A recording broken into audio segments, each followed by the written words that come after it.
ილოს დასახლებაში წუხელ 800 ლიტრიანი ავზიდან ქლორის გაჟონვის შედეგად მოწამლული ტელეკომპანია რეალტივის 2 თანამშრომელი ამ დრომდე კლინიკაში რჩება. დღისამბების კორესპონდენტი მაკათვაური და ოპერატორი ჯონი გუსოვი მოვლენებს შემთხვევების ადგილიდან გვიანობამდე აშუქებდნენ. ჩვენი კოლეგა მაია თევზაძე გვერდება პირდაპირ ეთერში. მაია, საცხადებენ ექიმები.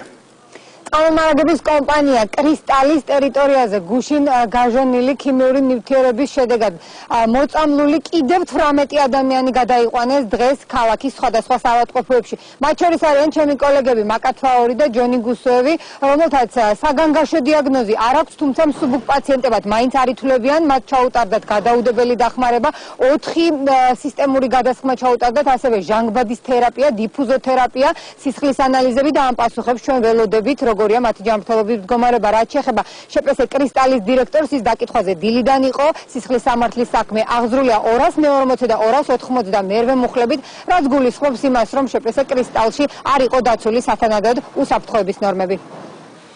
ამომარაგების კომპანია კრისტალის დირექტორი ლევან დაუთაშვილი სამართალდამცველებმა დღის 4 საათზე დააკავეს. სისხლის სამართლის საქმე კომპანია კრისტალის წინააღმდეგ 240 და 291 მუხლებით აღძრული და სამუშაოების დროს უსაფრთხოების ნორმების დარღვევას გულისხმობს, რამაც ადამიანების სიცოცხლეს საფრთხე შეუქმნა.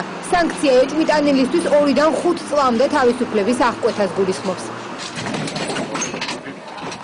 სასწრაფო სამედიცინო სამსახურის ბრიგადებს დედაქალაქის კლინიკებში მწვავე ქიმიური ინტოქსიკაციის დიაგნოზი პაციენტები ამ დრომდე გადაჰყავთ. მაღალი ტექნოლოგიების საუნივერსიტეტო კლინიკაში მძიმე მოწამვლის დიაგნოზის გადაიყვანეს რეალტივის დღის ამბების ჟურნალისტი მაკათვაური, რომელიც ოპერატორთან ჯონი გუსოვთან ერთად ილოს დასახლებაში შემთხვევის ადგილზე მთელი ღამის განმავლობაში მუშაობდა. რეალტივის რეპორტიორებს თვალების წვის, ძლიერი თავის ტკივილისა და პირღებინების შეგრძნება აღენიშნებოდათ. ექიმების განმარტებით მწვავე ინტოქსიკაცია ქლორის დიდი რაოდენობით მიღებამ გამოიწვია. რამდენიმე წუთით სმერა მივედით შემთხვევის ადგილზე და საფრთხე მაშინ იგრძნობოდა და აქ გამდინარე ელისა მაშინ ვერ ვიგრძენი. მაგრამ ყურადღება არ მივიქცევია, მე იქ მერის თანამშრომლები არ იგებდნენ რძეს და რაღაცა რძეც მივიხე იქონა. ჩვენ მე მოგვიწია მეორედ გაჟონვა რომ მოხდა მისვლა და იმერე მართლა ძალიან ცუდი სუნი იყო. და იქ ვიგრძელე ცოტათი ყამა. დღეს ჩვენს კლინიკას მომართა კიდევ პაციენტების ახალმა ნაკადმა, ესენი არიან სამშობლო სამსახურის წარმომადგენლები, არის ერთი ჟურნალისტი და არის მოქალაქეები, რომელსაც დღეს იგრძნეს თავის ცუდად შემთხვევის ადგილზე და დღეს მომართეთ ჩვენს კლინიკას. პაციენტებს უტარდება ჟანგბადის თერაპია, უტარდებათ ინფუზიური თერაპია, ჩაუტარდა ტოქსიკოლოგის კონსულტაცია ყოველს და სისხლის ანალიზები. ქლორის მწვავე ინტოქსიკაციით 2 პაციენტი ამ დრომდე რჩება ინგოროყვას ნეიროქირურგიული ცენტრის რეანიმაციულ განყოფილებაში. 18 წლის ლაშა ნარიმანიძე ამ დრომდე კომატოზურ მდგომარეობაშია. თბილისის ქირურგიის ეროვნულ ცენტრში კი მკურნალობას 7 პაციენტი გადის. ექიმების განცხადებით მათი მდგომარეობა საშუალო სიმძიმისაა და ისინი ინტენსიური თერაპიის განყოფილებაში რჩებიან. იგივე მდგომარეობა, რთულ მდგომარეობაში არის, არაფერს არ ეძახიან ახალს. არ ვიცი დანარჩენი არაფერი. სამსახურიდან მოდიოდა, იმყოფებოდა ავტობუსში და ჰაერო ჩავიდა და ხალხი ცუდად გახდა, ჩამოსვლის ნებლა და გახდა ცუდად გადმოიყვანეს სასწრაფოდ. ამჟამად ჩვენთან გადაუდებელი დახმარების დეპარტამენტის მოყოფა 7 ავადმყოფი, რომლებიც დღეს დილით სულ წავდნენ სახლში. 2 ავადმყოფი იყო შედარებით, 2 ავადმყოფი იყო მძიმე, მათგან ერთი მდგომარეობა კრიტიკული 18 წლის ბიჭის მოყოფება ამჟამად მართვით სუნთქვაზე რეანიმაციულ განყოფილებაში.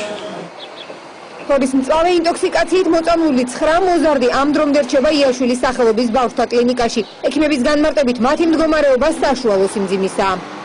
ტრანსპორტში ცუდი სუნი რო დატრიალდა, გააჩერეს ტრანსპორტი და ჩამოვიდა ხალხი დაბლა. ამ დროს ჩემი შვილიც რა თქმა უნდა და გურცასტმიანი ბავშვი უკვე სუნთქვა, მას ცოტა შეეკრა, იმიტომ სპეციფიკურ სუნებზე იყო ალერგიული. ვეღარ სწამლის დახმარებით და ის ვერ მოსულიერდა ვერანაირად. გაითიშა იქვე ბავშვი, გათიშულა. მე აქ მოვედი საავადმყოფოში რომ მოიყვანეს მაშინ. 9 პაციენტი დღეისათვის 9 კლინიკაშია. მათი მდგომარეობა საშუალო სიმძიმისაა, უტარდებათ სტაციონარული მკურნალობა.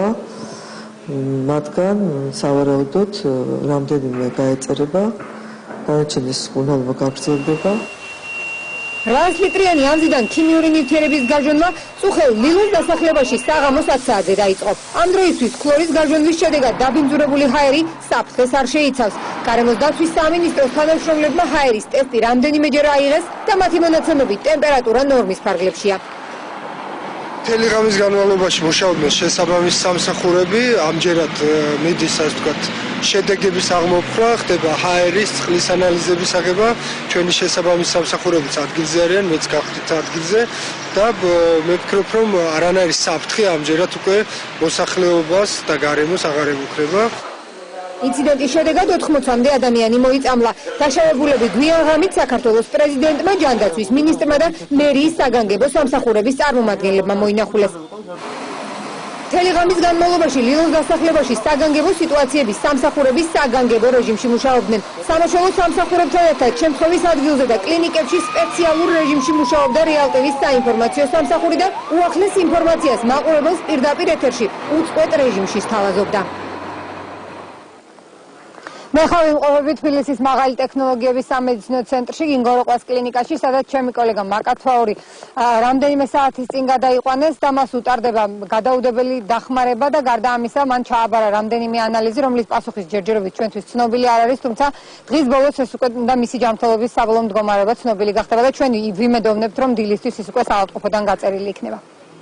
მადლობა მაია, პირდაპირ ეთერში მაია თევზეზე საუბრობდა. დღის ამბები ჯგუფი მაკას და ჯონის უსურებს მალე გამოჯანმრთელებას და იმ ადამიანებს, ვინც ახლა საავადმყოფოში